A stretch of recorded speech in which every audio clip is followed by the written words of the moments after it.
안녕하세요. 생생법률쇼 진행을 맡은 김도희입니다. 매주 목요일 생생법률쇼에서는 한 주 동안 우리 사회를 떠들썩하게 했던 사건, 사고를 짚어보고 분석하는 시간 함께 하는데요. 법무법인 정앤김의 김희진 변호사 나왔습니다. 어서 오세요. 안녕하세요. 김희진 변호사입니다. 네, 오늘 이 방송은 유튜브를 통해서도 실시간으로 함께 방송되고 있습니다. 더불어서 많은 시청 부탁드리겠고요. 유튜브를 통한 소통의 창구도 열어두겠습니다. 방송 보시다가 궁금하신 내용들 질문으로 올려주시면 저희가 답도 해드리니까요. 많은 참여 바랍니다. 여러분은 지금 생생법률쇼와 함께하고 계십니다.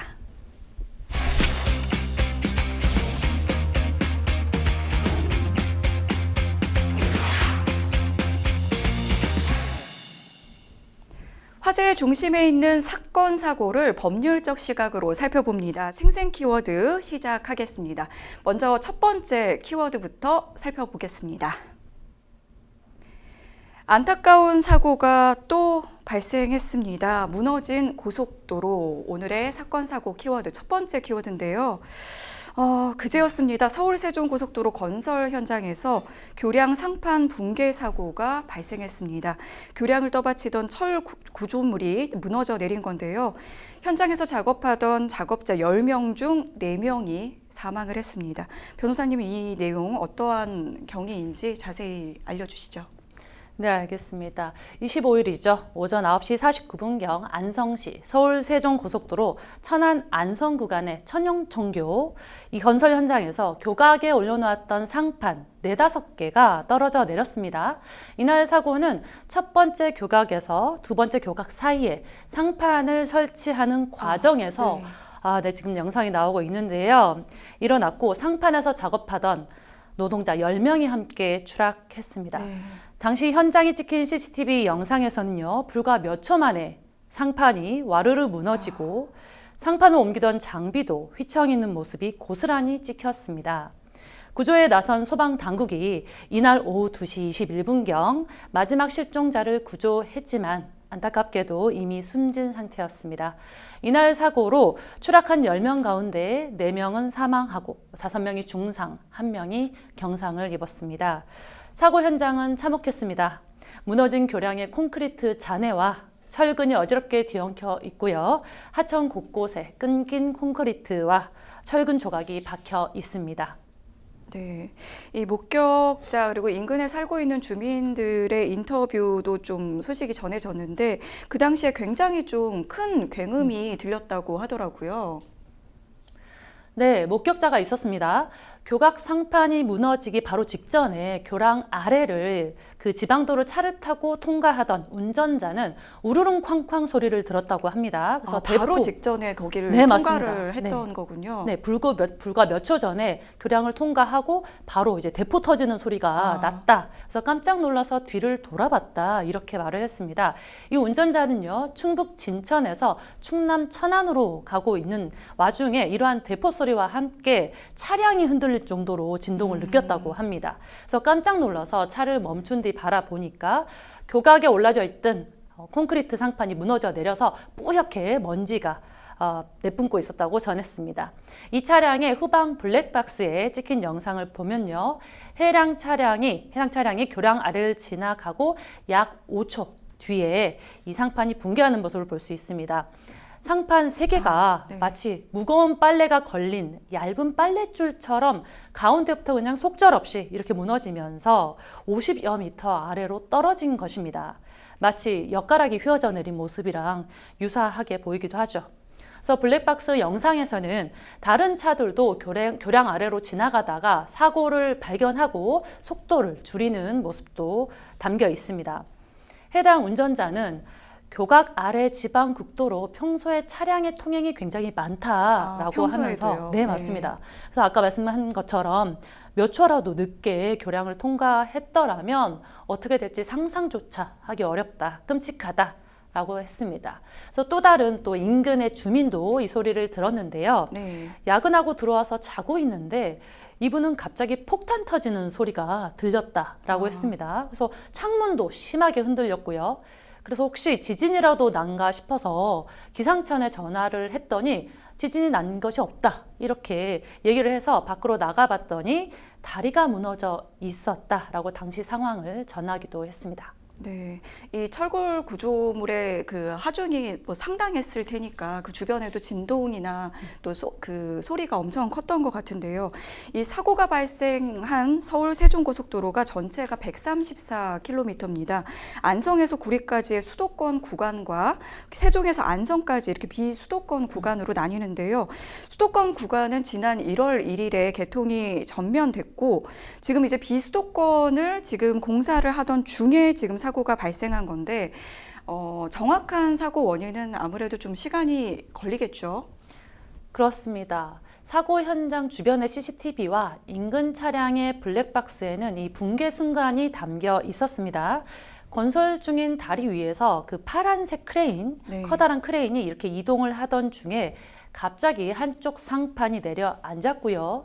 그 충격으로 다리와 다리를 잇고 있던 다른 상판과 거더, 이 뉴스에 많이 등장하는 단어인데요. 상판을 지지하는 볼을 말하는 단어입니다. 네. 이 거더들이 마치 물결치듯 일시에 아래로 내려앉으며 무너졌습니다. 붕괴 직전 교량 위에는 작업자가 10명이 일하고 있었고 이들은 다리가 붕괴한 순간 최대 52m 아래로 52m 요? 추락했습니다. 네. 상당한 높이죠. 네. 그래서 사고 순간을 촬영한 CCTV 영상에는 작업 도중에 이 거더가 갑자기 오른쪽으로 흔들리기 시작하더니 4초 만에 불과 4개의 구간이 U자의 형태로 아래로 휘면서 무너진 것입니다. 한국도로공사에 따르면요. 사고 당시 교량에서는 상판을 떠받칠 이제 대들보 역할을 하는 거더를 교각과 교각 사이에 올려놓는 작업이 진행 중이었고요. 네. 이 일을 마친 장비가 이 철수하는 과정에서 붕괴가 일어난 것으로 보고 있습니다. 하지만 현재 붕괴 현장에는 잔해물들이 치워지지 않은 데다가 무너진 콘크리트 보의 길이가 무려 210m라서 네. 정확한 원인 규명까지는 시일이 상당히 걸릴 전망입니다. 그리고 경기 남부경찰청은 현장 구조 작업이 완료됨에 따라서 사고 원인 규명을 위해 78명 규모의 수사 전담팀을 꾸리고 본격적인 수사에 착수했습니다.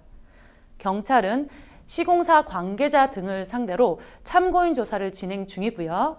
추가로 이제 붕괴 우려 등을 고려해서 당분간은 사고 현장 주변의 차량 등의 접근을 통제할 예정이라고 합니다. 네, 일단은 추가적인 피해가 일어나지 않도록 지금 통제가 이루어지고 있는 것 같고요. 사고 수습이 안전하게 진행되는 게 우선이겠지만 이 사고 원인을 규명하려면 또 어떤 부분을 좀 집중해서 좀 살펴봐야 할까요? 사고가 발생하면 항상 원인을 찾아야 되겠죠. 그래야 이제 다음 사고를 네. 미연에 예방을 하니까 이번 사고 원인 규명을 이제 위해서는 공사에 사용된 공법을 확인할 필요도 있습니다. 이번에 새롭게 그 맞습니다. 시도가 된 공법이라고 하더라고요. 네, 좀 더 안전한 공법이라고 하는데요. 한 엔지니어링 종사자는 이 거더를 다리 위에 올려놓는 과정에서 한쪽이 휘거나 해서 전체가 무너진 것 같다라고 하면서 이 공법은 수평 하중에 취약하고 현장에서는 바람까지 걱정할 정도라고 말하기도 했습니다. 그리고 이제 또 다른 전문가에 따르면요. 작업 순서가 정확했는지 여부도 확인할 필요가 있다고 지적했습니다. 작업 순서를 좀 제대로 지키지 않았을 가능성을 좀 제기를 하는 거군요. 네, 작업 순서 자체도 굉장히 중요한 부분이기 때문에 이 안전 전문가에 따르면 사고 이후에 보면요. 다리 기둥이나 다른 쪽은 멀쩡하단 말이죠. 네. 그 멀쩡해 보이는데 이것은 구조적인 영향보다는 그 거더를 올려놓는 순서라거나 시간 등이 제대로 되지 않은 것 같다라고 말하면서 향후 수사기관에서는 구조 설계와 작업 순서가 정확했는지 그리고 이 사건 사고 관련해서 감리나 종합적인 안전 관리를 제대로 했는지 등을 꼭 살펴봐야 한다고 전했습니다. 네, 고용노동부는 이번 사고 현장에 작업 중지 명령을 내렸습니다. 뭐 정확한 원인이 더 밝혀져야겠지만 현재 상황으로 봤을 때는 중대재해처벌법 적용이 될 가능성도 좀 제기가 되고 있더라고요. 어떻게 보시나요? 중대재해처벌법은 이제 공사 현장의 안전 강화 그리고 노동자들의 안전 확보를 위해서 제정됐습니다. 그래서 공사 가액이 50억 원 이상 현장에서요, 한 명이 사망하거나 또는 동일 사고로 2명 이상이 6개월 이상의 치료를 요하는 그런 부상을 입었을 경우 등에 적용되게 됩니다. 그래서 지난해 1월부터는 근로자, 기존에는 근로자 50인 이상의 기업에 적용이 됐지만 작년 1월부터는 50인 미만 사업장에도 이 법이 적용돼 시행 중입니다. 이번 사고의 경우에는 이미 4명의 사망자가 나온 이상 네. 중대재해처벌법의 적용을 피할 수는 없을 것으로 보입니다. 네, 만약에 이제 중대재해로 인정이 된다면은 이게 뭐 공사 원청 그리고 하청 회사의 뭐 대표, 법인이 책임을 지게 되는 건가요? 만약에 이번 사고 현장에서 노동자들을 위한 안전관리 조치가 미흡했다, 이렇게 발생한 사고임이 만약에 입증이 되고 중대재해로 인정되게 되면요, 말씀하신 것처럼 사업주나 경영 책임자가 처벌을 받게 됩니다. 일반적으로 중대재해처벌법이 적용되려면요, 원청은 산업안전보건법 제63조를 지켜야 하고요, 위반이 됐어야 하고요. 하청은 동일 법령의 제38조를 위반했는지를 확인하게 됩니다. 그래서 구체적으로 이 조항 내용을 살펴보면은 산업안전보건법 제63조에 따르면 도급인은 자신의 근로자와 관계수급인의 근로자의 산업재해를 예방하기 위해서 안전 및 보건시설의 설치 등 필요한 안전조치 및 보건조치를 해야 합니다. 그리고 동일 법령 제38조에 따르면요, 사업주가 산업재해를 예방하기 위해 필요한 조치를 해야 한다고 되어 있습니다. 따라서 이러한 산업안전보건법에 따라 안전조치가 미흡해서 2명 이상의 사망자가 발생한 경우에는 영업 정지까지도 가능합니다. 현재 이를 판단하는 고용노동부 경기지청은 현재 광역 중대재해 수사과 감독관들을 현장에 급파해서 경찰과 함께 수사 중입니다. 네, 그렇군요. 이번에 그 공사 비용이 그 규모가 상당합니다. 1,925억 원 규모로 알려졌고요. 이 원청 중에는 현대 엔지니어링이 포함이 돼 있는데요. 이제 주관사를 맡고 있습니다. 이 현대 엔지니어링의 경우에는 작년에도 이 무안군 아파트 뭐 무더기 하자 이 부분과 관련해서 여론의 지탄을 받은 걸로 제가 좀 기억을 하고 있는데요.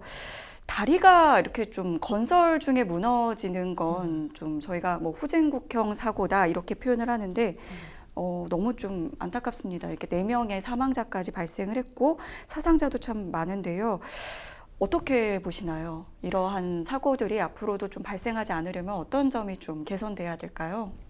네, 저도 이 부분 너무나 공감합니다. 국토교통부가 올해 업무 계획에서도 안전사고 예방을 강조했습니다. 그런데 이렇게 대규모 인명피해가 발생한 사고가 생겨서 너무나 안타깝습니다.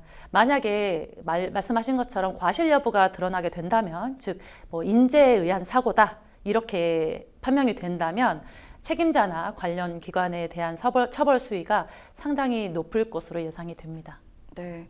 일단 정확한 사고의 원인이 좀 규명되어야겠지만 이와 관련해서 책임 있는 자들에 대해서는 법적인 처벌도 뒤따라야 할 것으로 보입니다. 자, 계속해서 다음 키워드 만나보겠습니다. 네, 두 번째 키워드는 내연녀의 자백입니다. 뭔가 내연녀의 자백이라고 하니까 이 단어부터가 좀 심상치 않은 사건이 좀 발생한 것 같은데요. 자세히 지금 보겠습니다. 경기 고양시의 한 음식점에서 여성 한 명이 흉기에 찔려 숨진 채 발견됐습니다.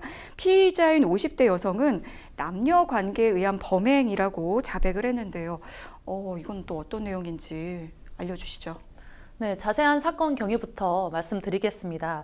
피해자는 지난 21일 오후 6시쯤 고양시에 있는 한 중식당에서 흉기를 휘둘러 업주인 60대 여성을 살해한 혐의를 받고 있습니다. 그러니까 50대 여성이 흉기를 휘둘려서 60대 여성이 숨진 맞습니다. 사건이죠. 네네. 피의자는 50대 여성이고요. 피해자가 60대 여성이 네. 되겠죠. 근데 안타깝게도 이를 발견한, 이 피해자가 사망한 것을 발견한 사람이 피해자의 아들입니다. 네. 왜냐하면 이 중식당이 가족이 운영하는 식당이었거든요.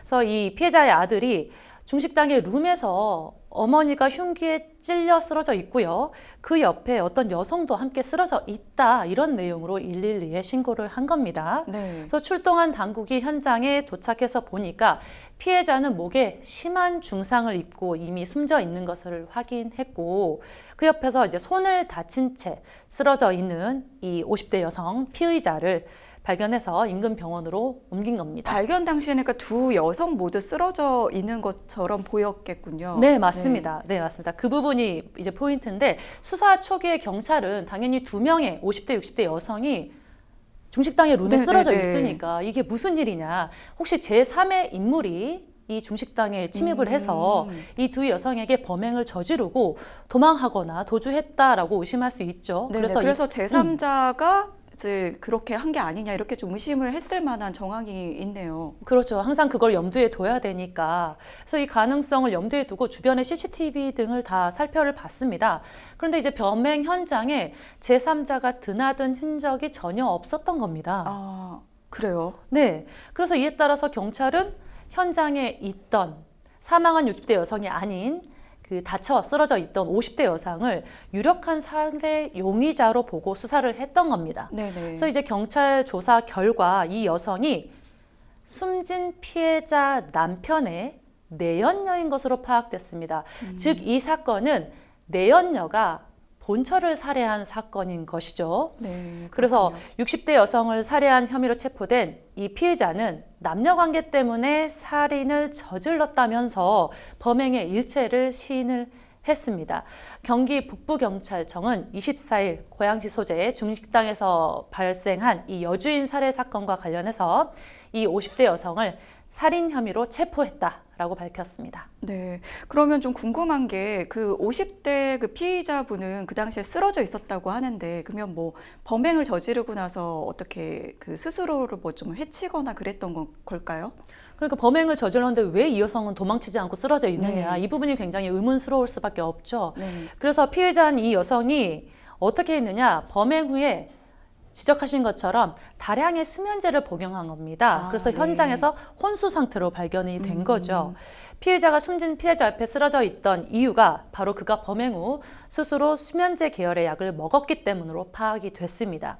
그래서 가해자는 피해자를 만나서 이 남자 문제를 가지고 말다툼을 벌이다가 흉기를 휘둘러서 피해자를 해치고 그 이후에 챙겨갔던 약을 다량으로 복용한 겁니다. 그래서 그렇군요. 피해자의 아들이 막상 발견했을 때는 현장에서 가해자 또한 혼수 상태에 빠져서 쓰러져 있던 상황이었던 것이죠. 네, 그래서 이제 제3자가 그랬을 수도 있다 해서 조금 늦어진 부분이 있었을 것 같고 이 피의자는 결국에 이제 도주 우려로 구속이 됐다고 하는데요.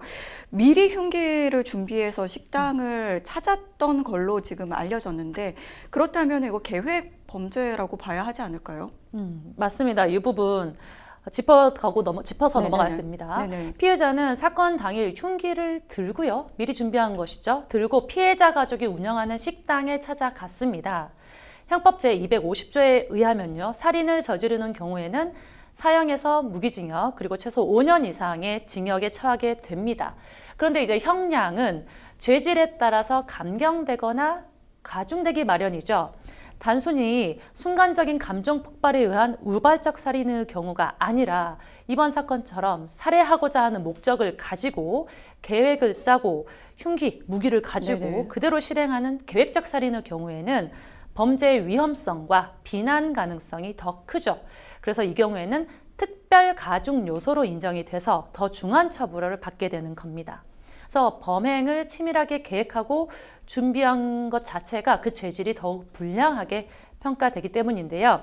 계획적 살인의 경우에는 징역 15년 이상, 무기징역 이상까지도 갈 수 있는 겁니다. 다만 우리나라에서는 사형이 선고되거나 집행까지 이르는 경우는 많지 않기 때문에 현재로서는 무기징역이 최고형으로 여겨지는 경우가 많다고 할 수 있겠습니다. 네, 이 남녀 관계 문제로 이렇게 살인까지 난다는 게 참 흉흉한 소식 같은데요. 이 계획 범죄인지 부분이 좀 분명하게 나올 경우에는 보다 강력한 처벌이 이뤄질 것 같습니다. 자, 계속해서 마지막 생생 키워드 만나보시죠. 이 비행기에 BTS 타요. 비행기를 탔는데 BTS를 보다니 이거는 좀 굉장히 좀 횡재를 한 게 약간 아닌가. 요새 말로 럭키비키 뭐 네. 이런 상황이라고 할 수 있겠죠. 네, 그러네요. 네, 이건 또 어떤 내용인지 좀 설명을 드리겠습니다. 이 경찰이 그룹 방탄소년단 등 연예인들의 항공권 탑승 정보를 판 혐의를 받는 외국 항공사 직원에 대한 수사에 나섰습니다. 그러니까 이 항공사 직원이 연예인들의 탑승 정보를 미리 알 수가 있잖아요. 그 점을 이제 알아내서 이용해서 사전에 이제 돈을 받고 이 정보를 판매했다는 것 같네요. 네, 맞습니다. 한 외국 항공사 직원이 유명 연예인들의 탑승 정보를 알아내서 유포한 혐의를 받고 있습니다. 이 직원은 전 세계 항공사의 탑승 정보를 검색할 수 있는 업무용 프로그램에서 연예인의 이름과 생년월일을 입력하는 방식으로 탑승 정보를 알아내서 판매한 것으로 알려졌습니다. 이게 그러면 항공사 직원이면 누구나 여기에 접근이 가능한 걸까요? 항공사 직원 중에 이제 뭐 발권이나 탑승 예약을 하는 그런 직원은 이 업무용 프로그램을 사용하는 것 같습니다. 그래서 이제 유명 연예인의 좌석 정보, 이거 굉장히 꿀 정보 아니겠습니까? 그렇죠. 내가 좋아하는 연예인이 그렇죠. 그걸 타고 또 내가 그 근처에 앉을 수 있다 생각하면 얼마나 또 마음이 설렐까요? 그렇죠. 우연한 기회에 제가 좋아하는 연예인 옆자리에 네. 좌석이 배정이 되었다. 이러면 정말 하늘이 주는 행운이라고 생각하겠죠. 사실은 드라마에서 좀 이제 과도한 설정처럼 느껴지는 부분인데 실제로 그게 가능했다는 거죠. 네. 근데 문제는 이게 정보가 우연의 하늘의 기회가 아니라 이 정보를 돈을 주고 샀다는 게 문제가 되는 거죠. 네. 함부로 유출돼서는 안 되는 정보인데, 그래서 이런 유명 연예인의 좌석 정보, 이런 구체적인 정보는 심지어 웃돈을 얹어서 판매하기도 했다고 합니다. 개인정보가 돈이 되는 세상이니까요. 이렇게 팔아넘긴 정보만 약 1,000개 정도가 되고요. 판매 수익도 1,000만 원이 넘는 것으로 전해졌습니다.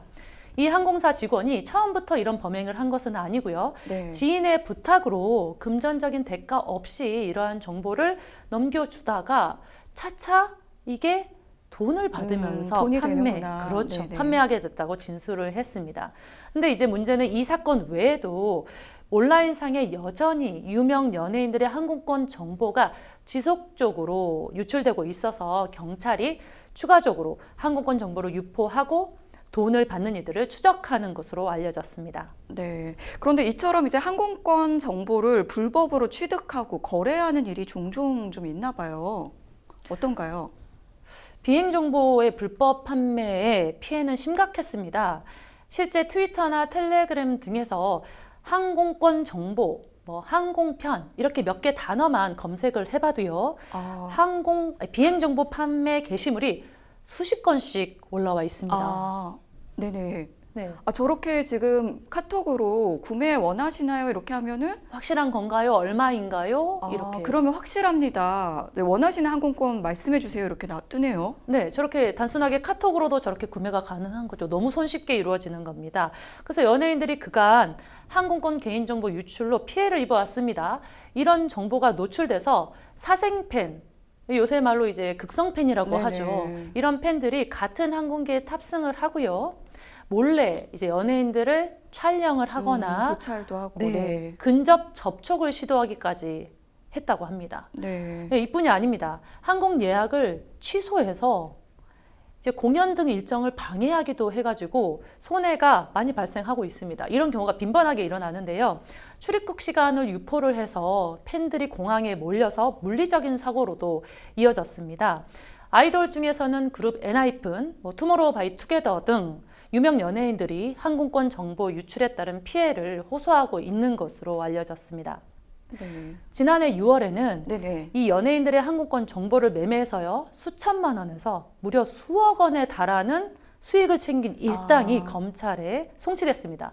이들은 채팅이나 인스타그램 DM, 메시지죠. 이를 통해서 K-팝 아티스트의 항공권 정보를 불법 거래했습니다.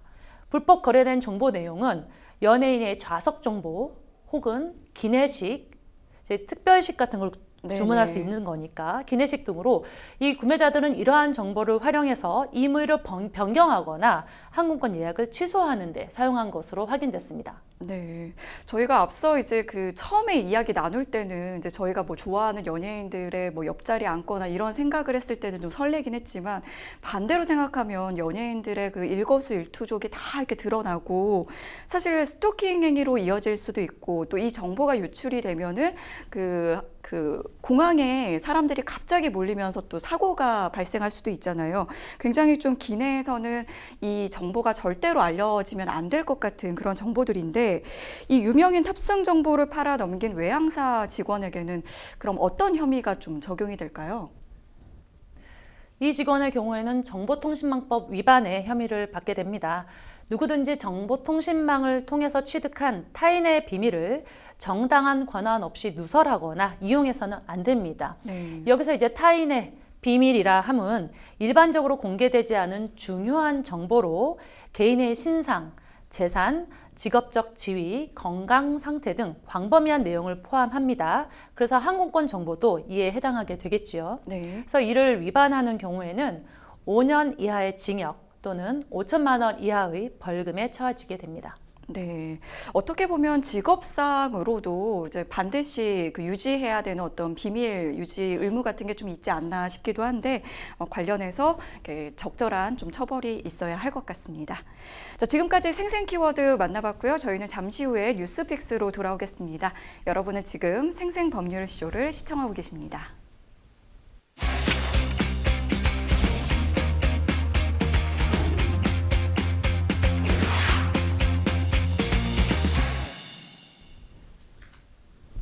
분야별 가장 핫한 소식을 집중 분석해보는 시간 뉴스픽스 시작합니다.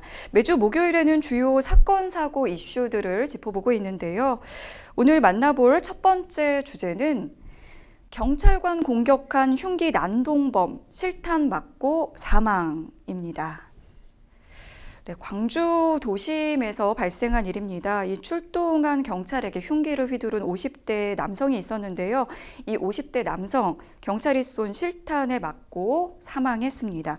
이 112 신고를 받고 출동해서 피의자를 체포하는 과정에서 벌어진 일인데요. 변호사님, 이 사고 경위부터 좀 자세히 알려주시죠.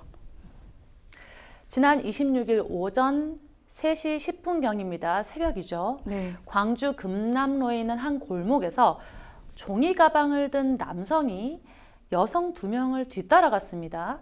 야심한 시각에 자신들의 뒤를 밟아오는 것도 모자라서 급기야 오피스텔 출입문의 비밀번호를 누르는 것까지 빤히 쳐다보고 있었다고 합니다. 네네. 그래서 당연히 이 남성을 수상하게 여기고 두려움을 느낀 이 여성들은 이제 휴대전화를 꺼내서 112 신고를 했습니다. 네네. 당연한 일이죠. 근데 신고를 받고 출동한 경찰이 여성들이 들어가면 오피스텔 가보니까 여성들이 들어간 오피스텔 앞에 서 있다가 경찰차를 보고 급하게 발길을 돌리는 이 50대 남성을 아까 발견한 그걸 겁니다. 눌렀던 그 50대 남성이 이제 그 여성들이 네네. 출입문의 비밀번호를 눌렀고요. 네네. 그거를 빤히 바라보고 있던 바라보고 남성이 있다가. 그 자리를 벗어나지 않고 네네. 경찰차가 올 때까지 그 자리에 있었던 거죠. 네네.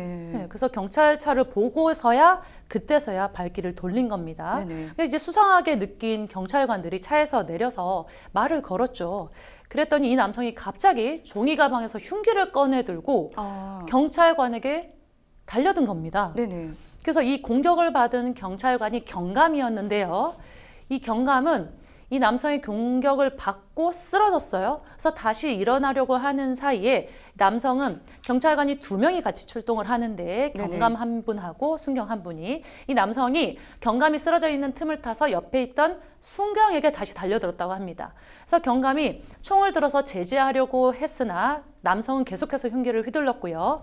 그래서 경감은 이 해당 남성을 테이저건, 공포탄, 그다음 실탄을 순차적으로 발사해 결국 제압을 했습니다. 그러나 총에 맞은 남성은 대학병원으로 이송됐으나 사망한 것으로 알려졌습니다. 그리고 이 과정에서 이 경감도 얼굴을 심하게 다친 것으로 알려졌습니다. 네, 지금 말씀해주신 내용을 이제 듣기에는 굉장히 좀 급박했던 상황이었던 것 같고 경찰관 분들도 지금 이제 상당히 좀 중상을 입은 것 같은데 이 실탄 사용하기 전에는 이제 뭔가 그 말씀해주신 것처럼 공포탄이라든지 그 주의를 주는 그 절차들이 있는 것 같거든요. 이 부분에 대해서도 좀 알려진 부분이 있을까요? 네, 사건 당일 경감은 동료 순경 한 명과 함께 112 신고 출동을 나갔다가 갑작스럽게 남성이 휘두른 흉기에 얼굴을 습격당한 겁니다. 네네. 공격 과정에서 두 사람은 이제 땅바닥에 넘어져서 구르고 뒤엉키기도 했다고 합니다. 네. 이 경감이 먼저 흉기를 버릴 것을 여러 차례 이 남성에게 고지를 했습니다. 네. 그런데 남성이 이에 불응을 했고, 그래서 1차적으로 전기 충격총, 일반적으로 테이저건이라고 말하는 것을 사용을 해서 대응을 했죠. 네. 그런데 이 테이저건을 쐈지만 겨울철이다 보니까 외투가 두껍게, 외투를 두껍게 입지 그러네요. 않습니까? 외투가 두껍겠네요. 네. 뭐 패딩이라거나 네네. 이렇게 외투가 두꺼운 탓인지 이 테이저건을 쐈는데도 불구하고 남성이 멀쩡했다고 합니다. 그리고 계속해서 흉기로 경찰관을 공격을 했고, 이에 따라서 경감이 허공에다가 공포탄을 1차적으로 쏜 거죠. 그러나 남성이 이 공포탄에도 불구하고 계속해서 근접 공격을 감행을 했고요. 이에 경감이 결국에는 실탄 사격으로 대응을 한 겁니다. 네. 그런데 이제 이 경찰관 분들의 어떤 그 실탄 그 사용 이런 논란이 좀 있으면은 이게 이제 특히나 이번 같은 경우에는 이 피의자라고 할 수 있는 분이 사망했기 때문에 좀 이야기가 좀 나오는 것 같은데 경찰의 총기 사용에 대해서 어떤 그 규정들이 또 있지 않습니까? 이 부분도 좀 짚어주시죠. 네, 맞습니다. 일단은 이 실탄이 어떻게 이제 발포가 됐는지를 조금 말씀드리고 이어서 규칙에 대해서 말씀드릴 건데, 실탄이 총 3발이 발포가 됐습니다. 그런데 이제 해당 남성이 실탄을 맞고도 공격을 이어가는 시차가 발생을 한 것이죠. 그래서 결국에는 총 3발이 발포가 된 건데 모두 남성의 상반신에 명중이 됐습니다. 네. 원칙적으로는 이제 대퇴부, 허벅지 부분을 이제 겨냥을 시도를 했지만, 그러니까 원칙에는 이제 대퇴부, 그러니까 하반신 쪽으로 그렇죠. 해야 된다라고 네, 되어 생명의 있죠. 지장이 이제 덜한. 네네. 근데 워낙 상황이 긴박했고 너무 근거리에서 이루어졌기 때문에 이런 결과가 나온 것으로 판단을 했습니다. 그 지적하신 것처럼 경찰이 총기를 사용하는 요건에 대해서는 규정이 있는데요. 경찰 물리력 행사의 기준과 방법에 대한 규칙이 있습니다. 이번 사건과 관련해서도 현장 대응 수위가 적절했는지를 경찰이 파악하고 있습니다. 광주경찰청에 따르면 이 실탄을 발포한 경감은 이 규칙에 근거해서 권총을 사용했다고 하는데요. 네. 지금 표를 보시는 것처럼 이 규정은 위해자의 행위를 순응, 소극적 저항, 적극적 저항, 폭력적 공격, 치명적 공격 이렇게 5단계로 나누어서 각각 상황에 대응하는 물리력 수준을 세부적으로 규정했습니다. 지금 5단계가 있는데 지금 사안의 경우에는 어느 정도라고 보면 될까요? 지금 그렇죠. 오른쪽 상단부터 이렇게 반시계 방향으로 돌아가는 건데요. 네네. 이 사항 같은 경우에는 부엌칼인 흉기를 경찰관에게 근거리에서 휘두르지 않았습니까? 네. 그래서 이 경우에는 권총 사용이 가능한 고위험 물리력을 행사할 수 있는 치명적 공격 최종 5단계에 해당하게 네네. 되겠죠. 가장 위험한 단계였다라고 좀 볼 수 있겠네요. 네, 맞습니다. 이 경찰은 일반적인 현장 경찰관들이 총기 사용 요건뿐만 아니라 사용 방법에 대해서도 공포탄을 한두 발 먼저 발사를 하고 그다음 실탄 발포 시 대퇴부, 아까 말씀드린 허벅지 이하, 네. 조준 등 수칙을 운영하고 있습니다. 경찰은 이날 경감이 피해자와 근접해 있었던 상황, 네네. 그리고 계속해서 2차 피습을 당할 수 있었던 상황을 고려하면 하체 부위를 정확하게 겨누기는 어려웠을 것으로 판단하고 있습니다. 다만 총기 사용으로 인해서 피해자가 사망한 만큼 매뉴얼 준수 여부, 정당 방해에 해당하는지 등을 종합적으로 검토할 예정입니다. 일반적으로 지구대 소속이거나 아니면 형사과 소속인 일선 경찰관은요, 분기별로 3차례씩 연간 12차례에 걸쳐 물리력 대응 훈련을 받습니다. 네. 거기에 더해서 상반기, 하반기 정례 훈련을 받고요. 특별 사격 4차례 등 연간 18회의 권총 테이저건 사용 훈련을 받고 있습니다.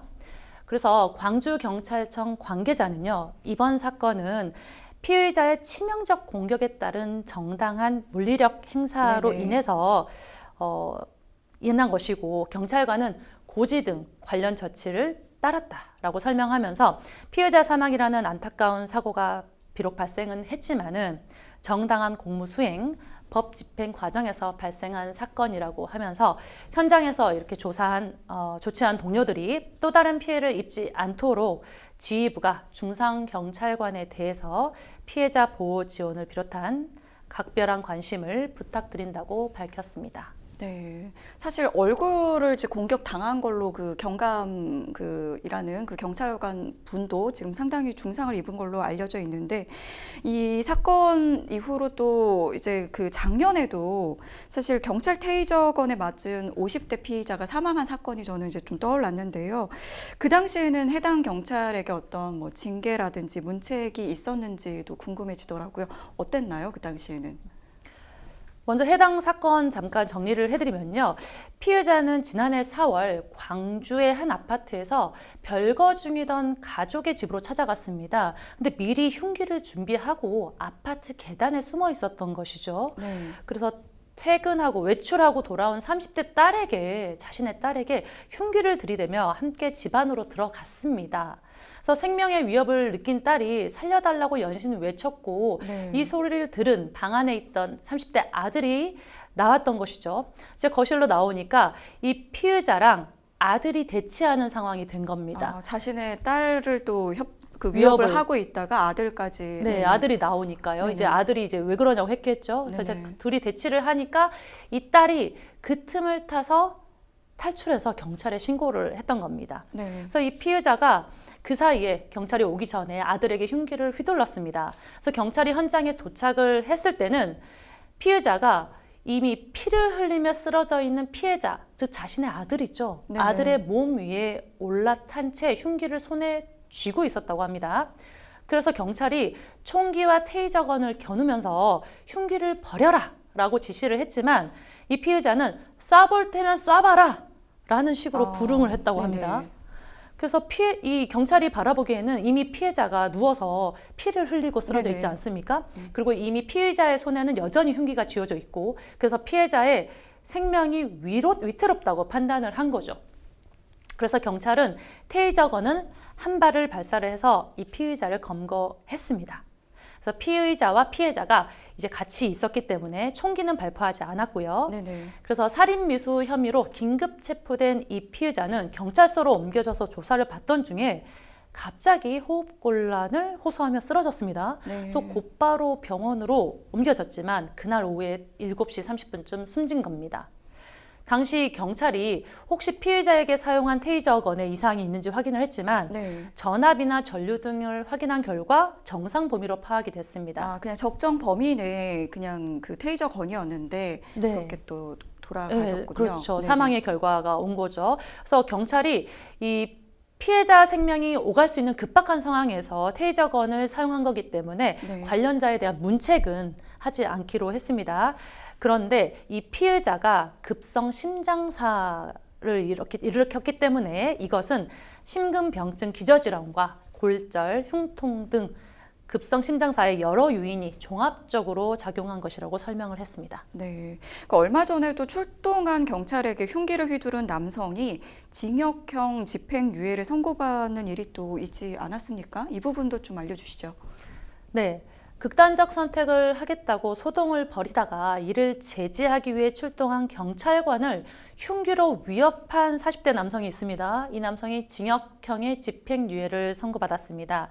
이 남성은 지난해 6월 오후 4시에 서울 송파구 자신의 집에서 여자친구의 신고를 받고 출동한 경찰들에게 흉기로 찌를 듯 위협한 혐의를 받고 있습니다. 경찰은요, 남성이 극단적 선택을 할 듯한 태도를 보인다. 네. 이렇게 여자친구의 신고를 받고 현장에 출동을 했습니다. 그래서 이 남성은 전체 길이가 약 30cm가량인 식칼을 들고 네. 자신의 목에 들이댄 채 안 나가면 목을 그어서 죽어버리겠다 소리를 지르고요. 네. 자신의 자해를 제지하려던 경찰관 2명의 얼굴 가까이에서 이 식칼을 총 4회가량 네네. 휘둘렀다고 합니다. 여기에 멈추지 않고요. 이 남성은 전체 길이 13cm의 와인 오프너, 이 와인 오프너가 끝에가 이렇게 스크류 밑에가 굉장히 네네. 뾰족하지 네네. 않습니까? 그 뾰족한 경찰 쪽으로 향한 다음에 찌를 듯이 위협을 또 했다고 합니다. 그리고 또 자신의 여자친구이자 피해자에게는 너가 신고해서 일을 크게 만들었다. 저 경찰들 들어오면 나 죽어버릴 거야 라고 말하면서 협박하기도 했다고 합니다. 그래서 이 남성은 법정에서 이렇게 시카를 휘두른 사실도 없고 와인 없다고요? 오프너를 찌를 듯 위협한 사실도 없다. 없다고요? 네, 이렇게 이 목격자가 이렇게 많은데 네. 그래서 없다라고 주장을 했지만 역시 재판부는 이를 받아들이지 않았습니다. 아유, 네. 좀 본인의 어떤 생명의 위협을 느껴서 이렇게 신고도 해주고 또 그걸 막았는데 그런 게 없다고 하니까 참 이 경찰 분들도 좀 당황스러웠을 것 같은데요. 사실 이 범죄 신고를 받고 출동한 경찰관 분들이 습격을 당하는 사건들이 좀 계속해서 발생하고 있는 것 같습니다. 이 경찰 지휘부에서는 이런 일이 있을 때마다 강력 대응을 좀 주문하고 있지만 이게 사실 늘 이렇게 또 이 피의자라든지 이런 분들이 사망하는 사고가 있고 나면 뭐 과잉 그 진압을 한 게 아니냐 또 이런 논란이 있지 않습니까? 이게 현장에서는 여러 가지로 좀 고민이 많을 것 같고 또 아까 뭐 대퇴부 아래를 뭐 해야 된다고 하지만 굉장히 근접한 거리에서 과연 그것들을 다 지키면서 할 수가 있었을까 이런 좀 대응이 참 어려울 것 같아요. 경찰관이 이제 공격당하는 사건이 발생할 때마다 이 대응력을 강화하겠다는 대책이 나오고 있습니다. 하지만 말씀하신 것처럼 현장에서는 이게 쉽지 않다는 게 일선 경찰관들의 설명입니다. 30년 가까이 이제 형사 생활을 한 경찰관에 따르면 현장에서 상황은 늘 순식간에 이루어진다. 맞아요. 그래서 현장 대응 능력을 높이기 위해서는 가급적 현장의 판단을 존중을 하고 개인이 아닌 경찰 조직이 책임지는 구조가 필요하다라고 설명했습니다. 이어서 지금처럼 사후적으로 절차와 규정을 엄격하게 따져 묻거나 네. 개인에게 책임을 돌린다면은 어떤 대책을 내놓더라도 대응에는 한계가 있다고 설명했습니다. 한 지구대 경찰관 역시 현장 출동 경찰관들은 이제 제복을 입고 있기 때문에 위험한 상황에서 물러설 수가 없고 다치는 일이 많다라고 하면서 현실적으로 안전 대응책이 필요하다라고 말했습니다. 네. 그리고 우리나라에서는 약간 그 정당 방위가 잘 인정되지 않는 부분도 있고 이게 또 민사랑은 또 별도로 좀 구분이 된다고 하는데 뭐 해당 내용들에 대한 변호사님의 어떤 생각도 좀 궁금해지네요. 네, 맞습니다. 이거 테이저건이 일단 위력도 내지 못한다 이런 얘기도 네네. 있고요. 정당방위 얘기도 있는데 제가 테이저건을 직접 사용해 본 적이 있습니다. 실은. 실제로 사용을 해보신 적이 네, 있나요? 제가 맞지는 않았고요. 제가 발사를 해본 적이 있는데 네. 이 바늘침이 굉장히 짧습니다. 길이가 한 1cm 정도밖에 안 돼요. 그래서 아까 이번 아까 사건처럼 그 겨울 외투는 이게 되지가 않는다. 네, 맞습니다. 사람이 네. 이제 반팔에 맨몸이면 모르겠는데 네. 이렇게 두꺼운 옷을 입었거나 뭐 전극이 정확히 맞지 않으면 효과가 반감됩니다. 그리고 이제 그 효과도 순간적일 수 있어서 경찰 대응력에 대한 우려가 계속 제기되어 왔습니다. 그래서 더 강력한 장비가 필요하지 않느냐, 보완이 필요하다 이런 필요성이 논의되고 있어요. 그리고 이제 경찰이 정당 방위로 이번 사건처럼 총기를 네네. 사용한 경우에 이 민사상 책임이 완전히 면제되는 것이 아닙니다.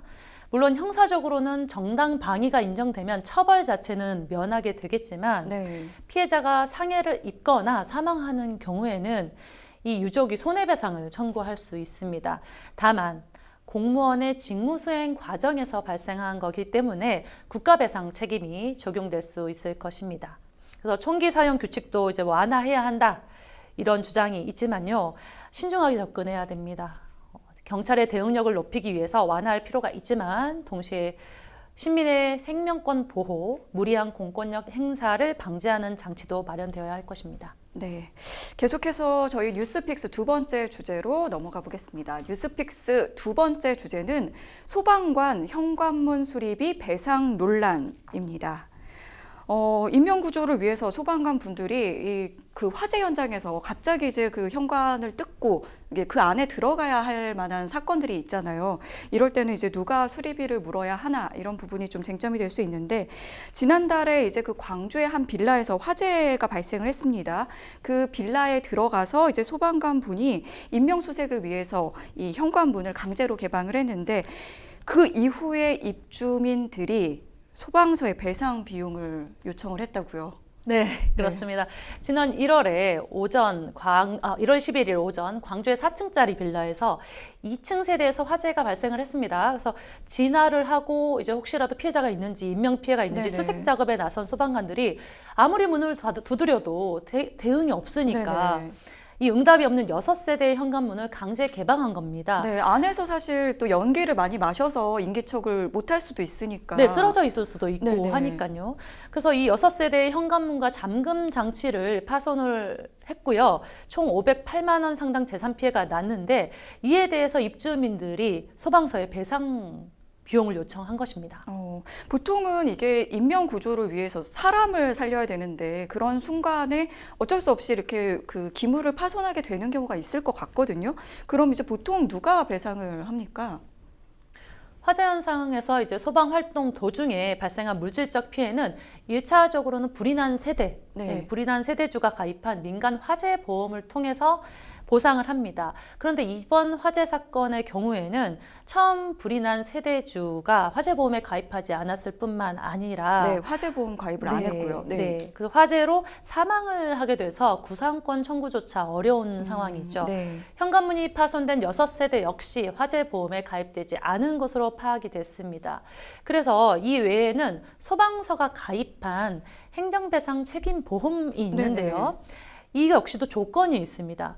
소방관의 현장 활동 도중에 고의나 과실이 있을 경우에 한정해서 네. 피해액을 지급할 수 있습니다. 근데 이번 사건은 적법한 절차에 따라서 업무 절차 과정에서 발생한 거지 고의와 과실이 아니거든요. 그래서 피해에 대한 배상이 불가능합니다. 그래서 이제 마지막으로 네네. 화재보험도 안 되고 행정배상 책임보험도 안 되는 경우에는 소방기본법에 따라서 손실보상제도를 통해 해결할 수 있습니다. 광주시도요. 시 재난 현장 활동 물적 손실 보상 조례에 따라서 해마다 1,000만 원 가량 손실 보상액을 책정하고 있습니다. 네, 이게 하다 못해 이제 정말 이제 계속 이게 적용이 안 되다 보니까 결국에 이제 광주시까지 나서게 된 건데 이번 이슈가 알려지면서 아니 그 수리비 내가 내겠다. 그 소방관 분들이 뭘 잘못했냐 이러면서 기부 문의가 그렇게 이어졌다고요. 네, 맞습니다. 광주 빌라 화재 현장에서 이 강제 개방으로 파손된 현관문 수리비를 소방서에 요구한 일이 전해지자 해당 소방서를 향해서 기부 문의가 잇따르고 있다고 합니다. 정말 따뜻한 이야기가 아닐 수가 없습니다. 이 사건 사고 와중에. 그래서 25일 광주 북부소방서는 지난 23일부터 현재까지 소방서를 방문하거나 전화로 기부를 문의한 개인이나 단체가 무려 17곳에 해당한다고 밝혔습니다. 500여만 원에 달하는 수리비 전액을 대신 내주겠다. 또는 친구들과 함께 돈을 모았다는 이런 기특한 학생들도 있고요. 현장에서 고생하는 소방관들을 위해서 영양제를 주고 싶다. 이렇게 말하는 기업도 있었던 것으로 확인됐습니다. 북부소방서는 광주 소방본부 예산으로 수리비를 지원하기로 결정하면서 마음만 받겠다고 거절한 것으로 알려졌습니다. 네, 뭐 광주시에서 이제 어떤 보상 조례에 따라서 해마다 이제 1,000만 원 가량 지금 손실 보상액을 책정하고 있다고는 하지만 사실 이게 뭐 전체 예산이 그렇게 많지도 않고 이렇게 뭐 이런 사건이 터질 때마다 보상해 주기가 참 쉽지가 않은데 뭔가 좀 이 소방관 분들이 구조 활동에 위축되지 않도록 대책이 좀 필요해 보여요. 맞습니다. 지자체에 이제 손실 보상 제도가 있지만은 이 보상해야 된다는 자체가 현장에 투입된 일선 소방관에게는 심리적 부담 요인이 될 수가 있습니다. 그렇죠. 네, 또한 이런 보상금 지급이 선례가 되어서 반복되면요, 세금 부담으로도 이어지게 되겠죠. 그래서 다세대 주택의 화재보험 가입을 적극 유도하고 손실 보상 제도까지 이어지지 않도록 해야 할 것입니다. 한 대학 교수는요, 손해배상 문제 등이 이제 소방, 구조대원 등의 인명구조 현장에서 위축될 수 있기 때문에 각종 부담 요인을 없애야 한다. 만에 하나 건물이 무너지거나 2차 폭발 사고가 발생하면 막대한 비용을 부담해야 될 여지도 있기 때문에 이러한 제도와 보상 범위를 세밀하게 검토할 필요가 있다고 강조했습니다. 네, 시민의 안전과 생명을 지키는 경찰관 분들, 소방관 분들 정말 정당하게 또 적정하게 업무할 수 있는 환경이 마련됐으면 좋겠습니다. 저희 어느덧 마칠 시간이 다 됐는데요. 생생법률쇼 함께해 주신 김희진 변호사님 고맙습니다. 감사합니다. 네, 생생법률쇼 저희가 준비한 소식은 여기까지입니다. 끝까지 시청해 주신 여러분 고맙습니다.